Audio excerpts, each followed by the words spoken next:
Bab 6, menjelang pensiun, tapi terjebak di saham spekulatif. Usia 55 tahun seharusnya menjadi masa transisi menuju ketenangan finansial, bukan ketegangan karena portofolio ambruk. Namun bagi seorang mantan pegawai negeri yang baru 5 tahun terakhir terjun ke dunia pasar modal, kenyataan berkata lain. Terpengaruh oleh komunitas daring dan grup saham di media sosial, ia tertarik pada saham-saham yang bergerak cepat, disebut saham gorengan, yang menjanjikan cuan puluhan persen hanya dalam hitungan hari. Modal pensiunnya sebesar 700 juta rupiah pun sebagian besar ditempatkan pada saham-saham jenis ini, dengan harapan hasil besar dalam waktu singkat. Namun dalam 1 tahun terakhir, yang terjadi justru sebaliknya. Dari 10 saham yang dibeli, hanya 2 yang naik, selebihnya turun drastis. Total nilai portofolio kini tersisa sekitar 420 juta rupiah. Ia mulai gelisah, merasa tertipu, dan menyadari bahwa mengejar keuntungan cepat menjelang pensiun bisa menjadi bumerang. Apa yang terjadi di sini bukan soal ketidaktahuan, melainkan soal psikologi investasi. Graham menyebut hal ini sebagai konflik antara keinginan dan kenyataan. Menjelang masa pensiun, kebutuhan utama seharusnya adalah perlindungan modal, bukan eksplorasi risiko tinggi. Namun karena informasi instan, rasa FOMO, dan janji manis return kilat, investor seperti ini justru menempatkan dana pensiun di tempat yang salah. Dalam The Intelligent Investor, Graham menyarankan satu prinsip sederhana namun mendalam, keamanan modal harus menjadi dasar dalam setiap keputusan investasi. Dalam konteks usia pensiun, keamanan berarti 2 hal, stabilitas pendapatan dan rendahnya volatilitas. Langkah pertama yang disarankan Graham adalah membagi portofolio menjadi 2 bagian utama, 50% dialokasikan ke obligasi pemerintah atau surat utang korporasi dengan peringkat tinggi. Obligasi ini memberikan pendapatan tetap yang bisa diandalkan untuk kebutuhan harian dan tidak terpapar fluktuasi pasar sekuat saham. 50% sisanya ditempatkan di saham perusahaan yang memiliki rekam jejak keuntungan selama minimal 10 tahun berturut-turut. Ini bisa berupa perusahaan konsumen, perbankan besar, atau sektor utilitas dengan fundamental yang terbukti solid dan pembagian dividen yang stabil. Misalnya, dari sisa dana 420 juta rupiah, 210 juta rupiah dialihkan ke obligasi pemerintah tenor 5-10 tahun dengan yield sekitar 6-7% per tahun. Ini memberi pemasukan tetap sekitar 12 rupiah sampai 14 juta per tahun tanpa harus menjual aset pokok.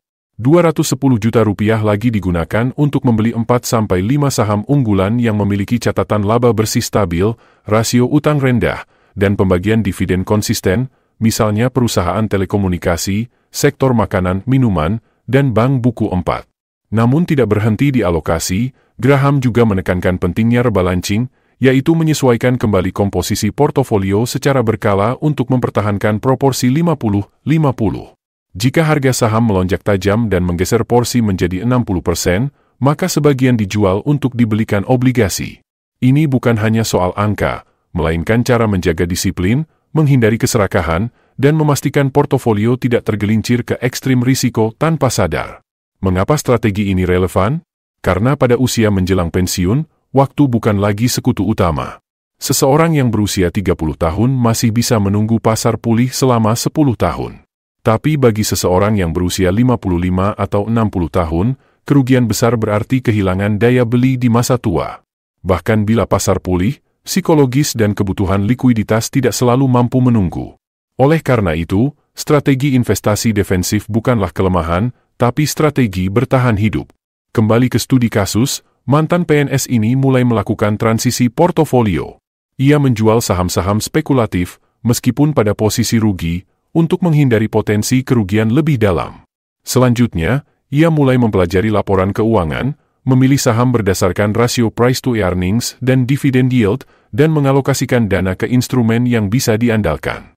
Ia juga membuat jadwal pencairan obligasi bertahap untuk memenuhi kebutuhan 10 tahun ke depan. Setelah 2 tahun menjalani pendekatan ala Graham, perubahan nyata mulai terasa. Volatilitas portofolio berkurang drastis. Ia tidak lagi panik setiap kali indeks saham turun.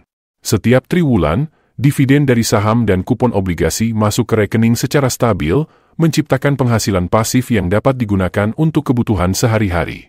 Lebih dari itu, ia mendapatkan satu hal yang tak kalah penting, rasa damai.